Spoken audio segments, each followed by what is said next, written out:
Amigas e amigos, que prazer, que alegria, que satisfação poder mais uma vez estar com todas e todos aqui no Entrevista em Pauta, convidando, claro, para que vocês deixem o seu like, se inscrevam no canal. E hoje, com muita honra, muita satisfação, vamos conversar com um dos maiores nomes da política do Brasil.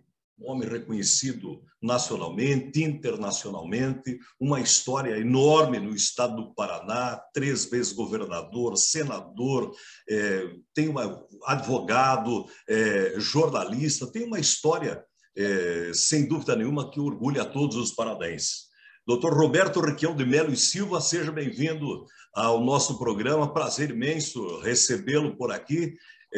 Que bom saber que o senhor nos deu a honra de poder conversar na tarde de hoje. Para começarmos o bate-papo, quantos anos nesta vida pública que o senhor já pode oferecer ao Estado do Paraná ao Brasil?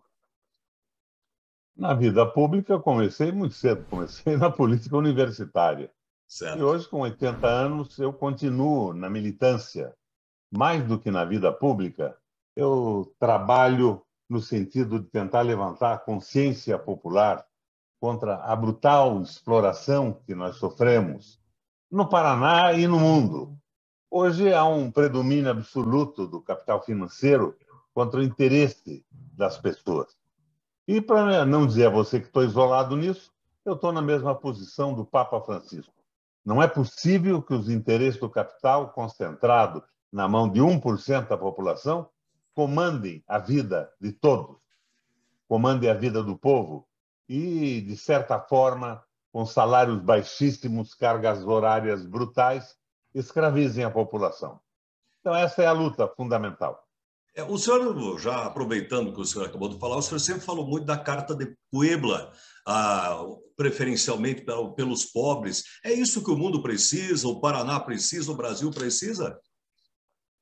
O mundo precisa de fraternidade, precisa que as pessoas que fazem política tenham identidade com a população e, fundamentalmente, de amor entre os homens. Nós estamos vivendo um período triste de exploração de multidões em favor da concentração de renda e do enriquecimento de muito pouca gente. Você vê isso todo dia no Brasil, no mundo e no Paraná, sem sombra de dúvida. Nós estamos sendo explorados de cabo a rabo. Veja quanto é que está custando hoje a energia elétrica, a água, sem nenhuma necessidade, preços rigorosamente absurdos, desnecessários, e esse dinheiro sendo mandado para fora para supostos acionistas das empresas públicas, que deixam de ser públicas e passam a ser, como diz aí o pessoal do Rato, empresas de mercado. Empresas que vivem em função de seus acionistas e não da necessidade absoluta da população, uma vez que para isso foram criadas, e exercem um monopólio de serviços brutal. Além dessas barbaridades todas, nós vemos o governo dando uma isenção fiscal, uma renúncia fiscal de 17 bilhões de reais para empresas secretamente. Eles não dizem para quais empresas estão dando isso. Isso em detrimento do emprego dos empresários do Paraná e do Brasil. Eu tenho certeza que isso tudo vai para as multinacionais, nas grandes negociatas desse capitalismo selvagem. Eu tive a honra de entrevistar 2 vezes o seu filho, o deputado Requião Filho, e ele tem essa mesma linha. Dá para observar que essa linha talvez seria a grande saída para o estado do Paraná até. Então somos 3, né? O Papa, eu e o meu filho. Não, eu acho que muito mais gente pensa assim. Certo. E essa saída, será que é uma possibilidade não só do senhor, do seu filho, das pessoas que têm essa visão de oferecer, quem sabe aí, numa próxima candidatura ao governo do Paraná? Eu fui governador 3 vezes, fui senador 2 vezes, fui presidente do Parlamento Europeu Latino-Americano. Eu tenho certeza que posso corrigir os erros desses governos, esses absurdos de subordinar ao lucro a água, a energia elétrica, de escravizar o trabalho de uma população sem direitos, sem perspectiva de aposentadoria. Mas eu estou trabalhando para a elevação da consciência. Fizemos caravanas em 10 núcleos de região no Paraná e o ano que vem vamos continuar percorrendo o estado. Nós estamos muito mal. O nosso governo aqui no Paraná não tem a menor noção do que seja solidariedade, identidade. Eu vi ontem o Ratão, o Rato Velho, agredindo uma deputada, chamando, dizendo que ela tinha que lavar a calça do marido, a cueca, e dizendo que ela tinha que ser fuzilada, metralhada. Que coisa mais pobre, mais medíocre, que coisa mais pequena está comandando o nosso Estado. E o Brasil, de uma forma geral, sofre esse mesmo mal. Já volto nesse assunto, já que o senhor falou em Brasil, gostaria de uma análise com todo o seu conhecimento do governo federal, do momento do Brasil. O senhor nos faria essa gentileza? O governo federal está na linha do liberalismo econômico. Exploração absoluta do trabalho, retirada de direito dos trabalhadores, semi-escravização do povo e concentração de renda. E uma subordinação absoluta a interesses geopolíticos norte-americanos. Eles não são patriotas, eles não têm nada a ver com o Brasil. Eles estão nesse jogo da globalização e do domínio absoluto de países, econômica e militarmente mais fortes sobre o nosso país. É uma coisa horrível que nós estamos passando. Mas veja, eu analiso as pesquisas nacionais e chego à conclusão que essa barbaridade está em vias de acabar. Na próxima eleição, isso acaba. Isso é muito bom. Se o senhor me permite, eu estava observando agora há pouco, inclusive, o Datafolha aponta a possível vitória, estaria com 48%. O presidente Lula, talvez, segundo a pesquisa Datafolha, pode ser eleito até no primeiro turno. Como que o senhor analisa isso?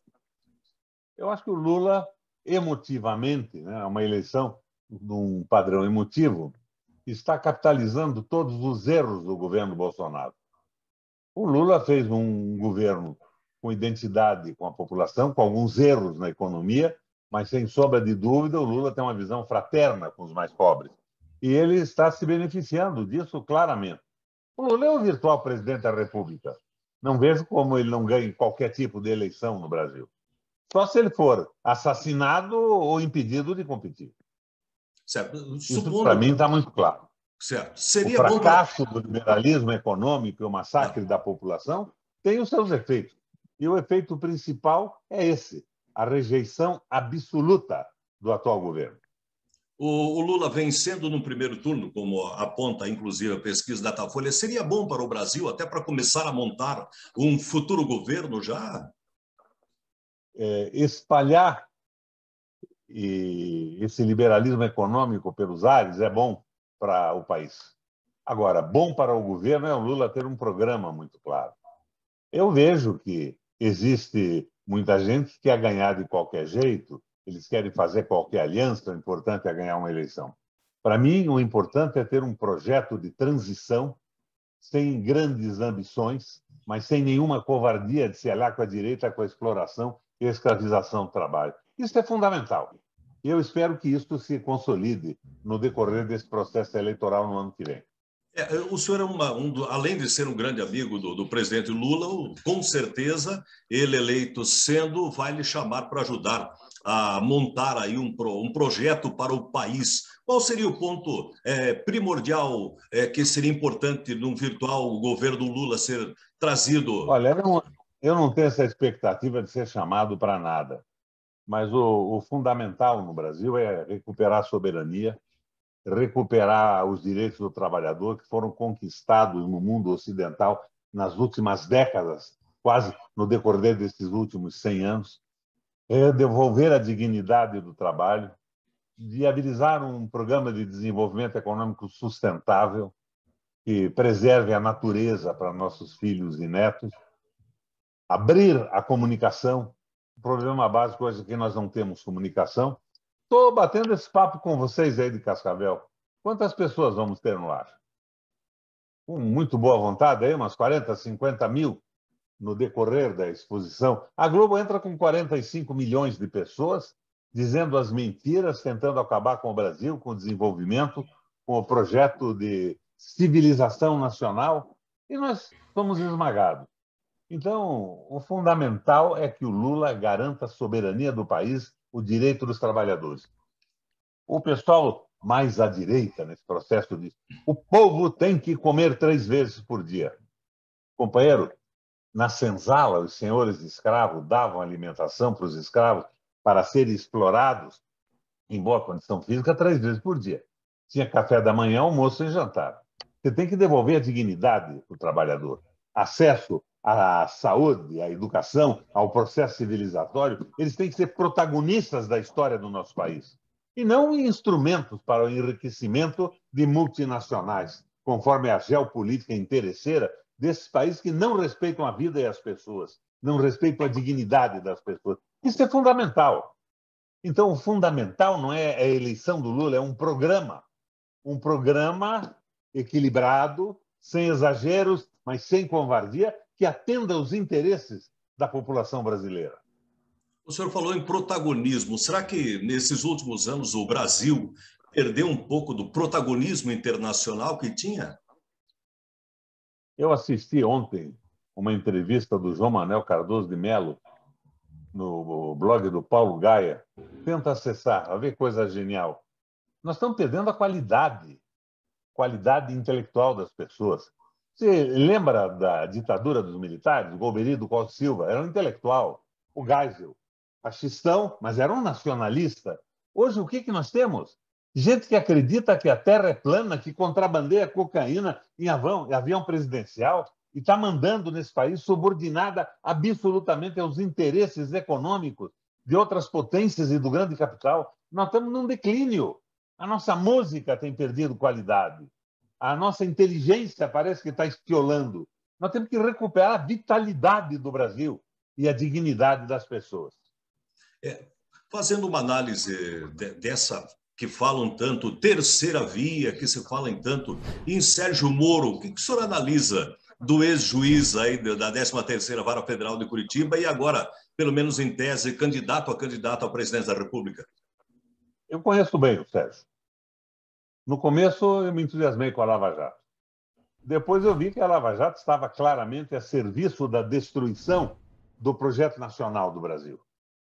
Ela queria entregar o petróleo, liquidar com as empresas de construção civil que estavam agindo brilhantemente aqui no mundo, corruptas, sem dúvida. Mas afastava os corruptos, estatizava a empresa num determinado momento, limpava, como fez o Obama com a General Motors nos Estados Unidos, e depois privatizava de novo. O Sérgio Moro estava, para mim, o meu entendimento, a minha convicção, claramente a serviço dos interesses dos norte-americanos, do liberalismo econômico. E ele é um quadro mediano, ele é um sujeito que chama a mulher de cônjuge. Imagina, você é casado, você tem cônjuge?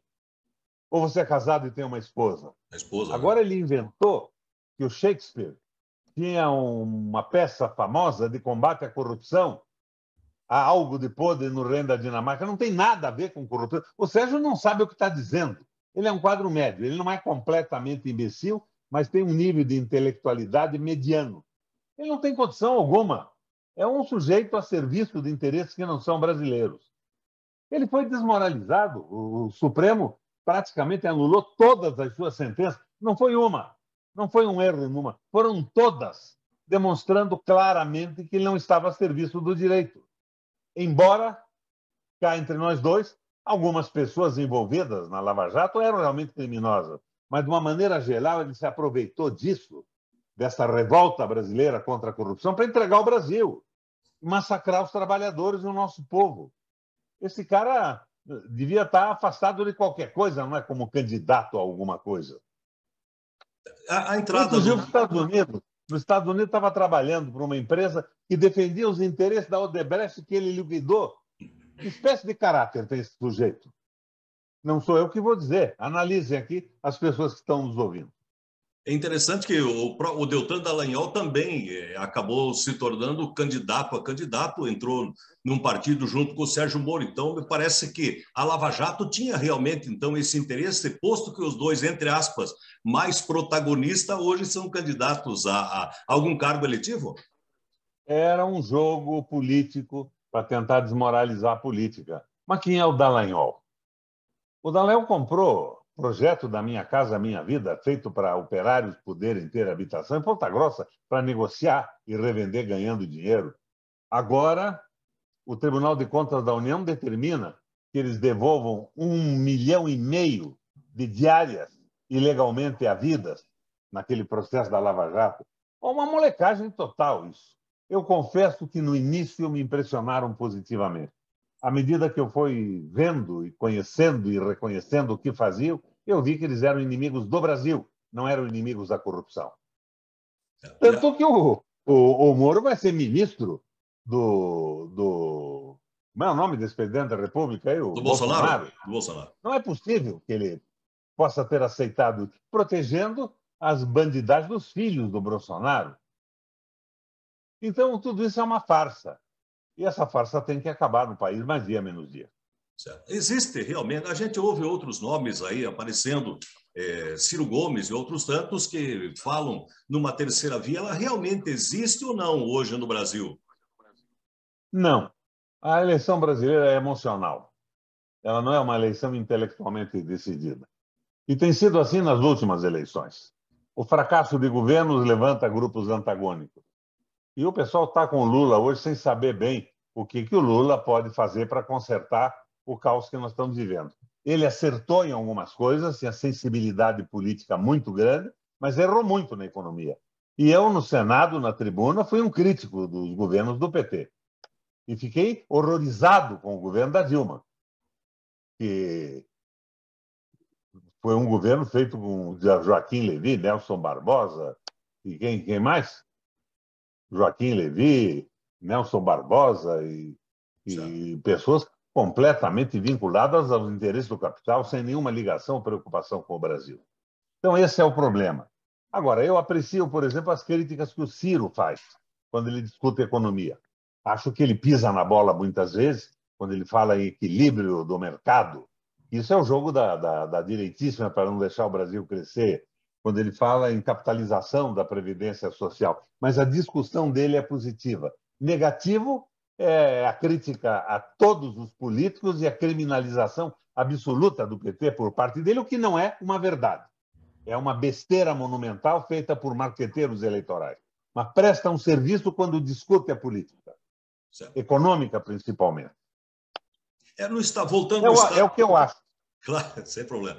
Voltando ao estado do Paraná, essa questão dos pedágios, alguns elogiando, outros não, agora cancelas abertas, alguns já estão falando que vai começar a destruir rodovias pelo estado do Paraná. Como que o senhor analisa essa questão dos pedágios? Isso é uma pilantragem do Rato, né? O Rato ia prorrogar isso tudo. Daí ele viu uma pesquisa da Paraná Pesquisa que ele e o Bolsonaro tomariam uma surra absoluta com a prorrogação do pedágio. Então, ele resolveu fazer o que o Lerner fez numa primeira disputa comigo lá atrás. Eu comecei a crítica, mostrei que o pedágio era um roubo, o Lerner decretou a redução do preço pela metade e passou por bonzinho com a utilização da mídia, das televisões, das rádios, de uma forma monopolista e agressiva. Tomou posse e restabeleceu o preço antigo, subindo 100%, e ainda meteram esse tal degrau, que fez com que, ao longo do tempo, indevidamente, acima do trambique do cálculo realizado, eles conseguissem faturar 9 bilhões e 700 milhões de reais. 10 bi, com B de bola, roubado do povo com autorização da Agência de Fomento do DR. E, sem sombra de dúvida, com autorização também da Justiça e do Ministério Público, que agora estão dizendo que era um roubo. E quando eu dizia que era um roubo, por que o Ministério Público jogava a favor do pedágio? 41 vezes eu recusei, ou 42 vezes, o aumento como governador. Vinha o Ministério Público Estadual e Federal e dizia que o aumento era legítimo. E um juiz dava uma liminar concedendo o aumento que o governo não dava. Então, você veja, nós estamos num pacote extremamente suspeito de apoio à exploração e ao roubo. O senhor, quando esteve governador, o senhor foi muito municipalista, o senhor visitava bastante, inclusive aqui o sudoeste do estado do Paraná, o senhor teve poucos dias em Beltrame, inclusive, o senhor sempre foi muito ouvindo as pessoas, os vereadores, os prefeitos, enfim. Acha que é isso, talvez, uma falha do governo estadual atual, ouvir mais as pessoas, ouvir mais os prefeitos, aqueles que estão... Não, eles não querem ouvir ninguém. Eles foram eleitos por um jogo midiático com apoio de meios de comunicação, estão vinculados ao pessoal do dinheiro. Não tem explicação para um governo roubar na tarifa de água e de energia elétrica, tarifa indevida, para aumentar os dividendos de sócios que nem moram no Brasil e não sabem onde fica o Paraná, o que investiram na Bolsa de Nova York. Isso tudo é uma pilantragem monumental. Eles não querem ouvir ninguém, eles querem fazer negócio. É pequeno Estado e grandes negócios. Agora, nos negócios que o Estado faz, o povo não está incluído. É uma patifaria, a meu ver, completa. O senhor atualmente está sem partido político, já tem convites aí para uma possível filiação? Se prepara para alguma candidatura? Porque, com todo respeito, já dizem por aí, o velho Requião está retornando logo, logo.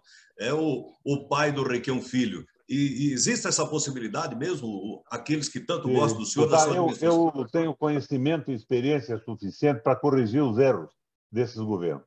Se tiver apoio popular. Eu quero, nessa caravana que faço pelo Estado inteiro, ver se nós levantamos a consciência e se o povo entende o que está acontecendo. E daí nós vamos ter que enfrentar os erros do Judiciário, os erros do Ministério Público e defender a população. Mas eu preciso ter apoio. Você veja, os deputados do PMDB foram apoiar o Beto Richa e foram apoiar o Ratinho depois. Por quê? Porque o Requião era duro. O Requião governava segundo a Carta de Puebla. Eu entrei na política para ver o mundo mudar, com a esperança de ser um protagonista nesse processo de melhoria das condições de vida, de justiça social. Mas parece que uma boa parte das pessoas que entram na política é só para patifaria. Você veja a Assembleia Legislativa hoje. Tira o Requião Filho, o Arilson e alguns deputados lá, você vai ver que eles votam qualquer canalice que cai lá contra a população. O governo tentando destruir a educação, acabar com o policiamento, privatizar escolas. Que coisa sórdida, rapaz. Nós temos que nos revoltar. Como é que é possível que alguém não se revolte vendo mulheres assaltarem caminhões de lixo para alimentar suas famílias? Vendo famílias se alimentarem com sopa de osso, que era um descarte de açougue. Não é possível que isso seja tolerado, enquanto o governo do Estado, por exemplo, abre mão de 17 bilhões com B de bola, de impostos em favor de algumas empresas, isso secretamente. Esse pessoal tinha que estar preso, não governando. A minha pergunta seria a próxima: como o senhor está vendo a Assembleia Legislativa atual, mas o senhor já respondeu. Realmente ela precisaria apurar mais, inclusive, alguns atos irresponsáveis? Ela precisaria servir para alguma coisa, não é apurar mais atos irresponsáveis. Ela tem um comportamento absolutamente irresponsável. Embora tenhamos lá bons deputados. Sempre temos as exceções, mas são minoria, porque eles se elegeram, na sua maioria, os deputados de hoje, com aquela história de vamos tirar os velhos deputados, caras novas. Que história é essa de cara nova, de um sujeito que não tem uma ideia dentro da cabeça? É uma coisa bárbara. Eu espero que isso seja corrigido nas próximas eleições. O senhor está fazendo essas caravanas pelo interior do estado do Paraná. O que o senhor tem ouvido das pessoas que vêm bater um papo que tanta gente lhe conhece? O que mais lhe perguntam, lhe pedem? Na caravana, entusiasmo. O pessoal quer a volta da dignidade do trabalho, quer ter acesso à alimentação, a salário, à escola dos filhos, à saúde, quer participar do processo de crescimento do Brasil, que foi interrompido. Nós estamos virando uma colônia de interesses de milionários. Isso não pode continuar, isso tem que ter um fim, e rápido. O senhor falou uma grande verdade. Infelizmente, é triste a gente observar que tem tanta gente até tentando sobreviver em lixões por aí. Esse seria, vamos em tese imaginar que o senhor volta a ser governador do estado do Paraná, seria, quem sabe, o primeiro ato a ser feito para que as pessoas possam voltar a ter comida, a viver de uma forma honrada? Primeiro, segundo, terceiro. Não esqueça que nós tínhamos 320 programas de apoio à população. Desde do programa de aval para os empréstimos dos pequenos e médios agricultores, trator, leite das crianças. Chegamos ao primeiro lugar no Brasil em condição de excelência escolar. Eles acabaram com tudo. Eles estão acabando agora com o leite das crianças. Tiraram uma parte significativa do dinheiro. Eles querem que as nossas crianças morram de fome. É um governo, para mim, rigorosamente indescritível quanto ao comportamento. E o estado do Paraná, infelizmente, como a gente ouviu várias vezes, não só do senhor, de outros políticos e tanto, se mudando a forma do governar, por quanto tempo voltaria a ser o Estado que os paranaenses necessitam? Olha, eu acho que essa demagogia de estabelecer tempo, eu, se tivesse no governo, começava a mudar no dia seguinte, tá? Já decretava o congelamento das tarifas de água e de luz num preço que a população pudesse pagar, que as nossas empresas pudessem funcionar sem sacrifício. O governo tem que ser para o Estado, não para meia dúzia de ricos, os tais 1% da população. Eu tinha 320 programas. O programa desse governo é gastar em publicidade. Gastaram 107 milhões em publicidade neste ano e já tem 99 milhões para o ano que vem. Compram rádios, alugam outras. E a gente só consegue bater um papo num blog como esse de vocês. Certo. Então, mudar isso também, a visão das pessoas através da mídia, trazendo uma coisa mais transparente, mais séria. Seria mais ou menos isso? Mostrando a verdade. Mostrando por que eles estão nos roubando na tarifa de água e luz desnecessariamente, no momento de crise, de desemprego, de fome. Perceba o nível da patifaria. É indescritível a insensibilidade. Amor, identidade com o povo, fraternidade. São coisas indispensáveis para um governo. Sem isso não existe governo. É tudo uma negociata. E o povo nunca está envolvido no negócio. O povo é o instrumento pelo qual os ricos ficam mais ricos. E os partidos políticos que estão lhe convidando? Já são vários? Já existem algumas tratativas? Como que está? Eu fui convidado praticamente por todos os partidos nacionalistas. PDT, PT, PSB, o partido da senadora lá de Alagoas, da Marina. Convite não falta, mas a gente tem que ver o que é mais conveniente para derrotar esse processo. Daí vamos examinar, que por enquanto eu estou numa caravana para levantar o nível da consciência da população. Bastante pessoas e políticos que têm essa mesma visão sua, do seu filho, estão lhe acompanhando? Como que está essa caravana? Está bem interessante, tem sido um sucesso absoluto onde nós vamos. Mas é claro que por falta de mídia não está sendo o que nós precisávamos que fosse. Nós vamos ampliar isso no ano que vem. Eu gostaria de ter uma E olha, mensagem. não adianta eleger um governador se não tiver uma assembleia decente. Não adianta eleger um presidente se ele não tiver compromisso com um programa claro de garantia da dignidade do trabalho e da soberania brasileira. E deputados decentes, não vendilhões, mercadores de voto. Essa canalha tomou conta do Congresso Nacional. Veja as votações. Veja a história dos precatórios, desse troço todo. É uma vergonha o que acontece no Congresso Nacional. Aqui para o sudoeste do Paraná, gostaria de ouvir aqui para a nossa região, Pato Branco, Beltrão, os municípios aqui que lhe conhecem tão bem, uma mensagem sua. A mensagem é uma mensagem de agradecimento. Qualquer pesquisa que a gente faça nessa região, nós estamos dando um banho de votos se fôssemos candidatos. A consciência política do Sudoeste é magnífica. Essa era a pergunta. Existe essa consciência política, ainda bem, nesse momento, meio em tanta balbúrdia? O Sudoeste sempre teve mais consciência política. A fraternidade sempre foi uma indicadora fundamental da nossa sociedade sudestina.